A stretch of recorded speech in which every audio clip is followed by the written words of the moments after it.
He's the fifth generation of his family to captain a ship. Ed Kean used to catch fish. Now he hunts and hauls in icebergs. The 55-year-old Newfoundlander is the only iceberg harvester on the island. The idea came from a brewery that's now one of his customers. That one there is a nice piece in it, Phil. The ice debris is from one of Greenland's glaciers. It takes 3 years for the ocean currents to carry them to the east coast of Newfoundland. Ed is taking this chunk of iceberg with him. He has to stretch his net around the entire block to harvest it. Not easy on a rocking boat. Then he takes the 3-ton hunk of ice back to the mother ship, Green Waters, which hauls it away. The iceberg harvesting season is short, June and July. In the winter, he rents his ship out to the University of Newfoundland, for example, which researches the white giants. All in all, he earns a good living from it.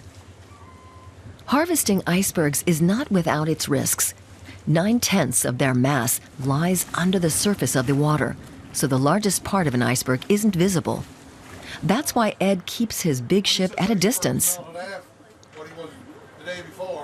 We don't like an unstable piece of ice with what we call legs, is the outcropping when it's melting.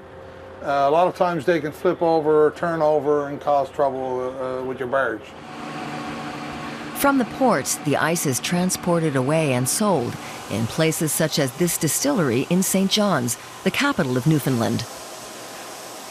Here it's made into vodka, mainly for the Canadian and American markets, though smaller quantities go to South Africa, Taiwan, and Lithuania.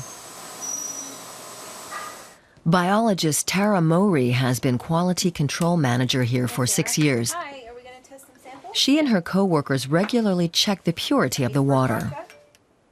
The aroma is so nice on this. Iceberg water is an excellent water source for blending spirits because it's so naturally pure and very, very low in mineral content. It's very, very neutral, has little taste or smell to it, and it's great for blending. The distillery can barely keep up with demand. Part of the secret of its success is its marketing. Many people associate iceberg water with purity. Well, it's a very unique product, and it would be the only mainstream vodka that's sold in the world that's made with iceberg water. So it's a unique Canadian story that has unique packaging. So these bottles are shaped like an iceberg as well as containing iceberg water. We go from St. John's to the easternmost point on the North American continent, Cape Spear. On summer weekends, local residents and tourists come here, and they all want to see the huge cathedrals of ice. Among the iceberg watchers is a local couple, Noreen and Glenn Ford. They often come to the coast. That's not long before he split off. No, he's going to split off. This year is a particularly good year. It's probably the best year since 2003. Sometimes you'll see 4 and 5 and 6 icebergs. This year we've already seen about 20-25. Is there a scientific explanation for that? We drive back to Memorial University in the provincial capital. Professor Norm Catto has been observing Canada's climate for a quarter of a century. Weather conditions are changing, and that has repercussions. Well, we have a lot of icebergs this spring and summer because of the water being a little bit colder than average, or at least colder than it's been in the past 30 years.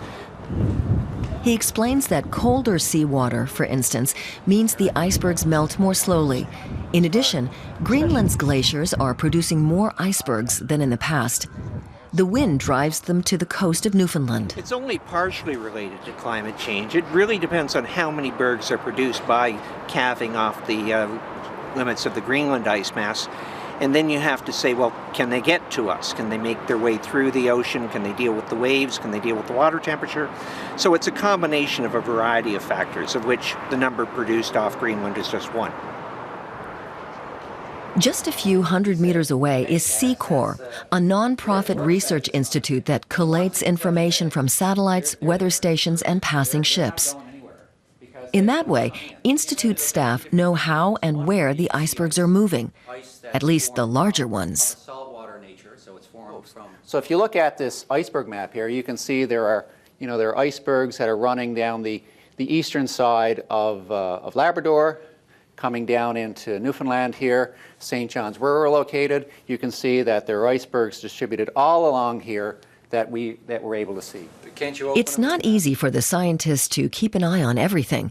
The weather, the water temperatures, the swell of the sea, long rows of colossal icebergs from the north. Greenland's glaciers produce tens of thousands of icebergs a year, they tell us. A few come dangerously close to oil platforms in the North Atlantic. The primary beneficiaries of our work are the oil and gas industry. But we know from that tourists are interested in icebergs, the locations of ice. So we're monitoring these icebergs all the time for various clients.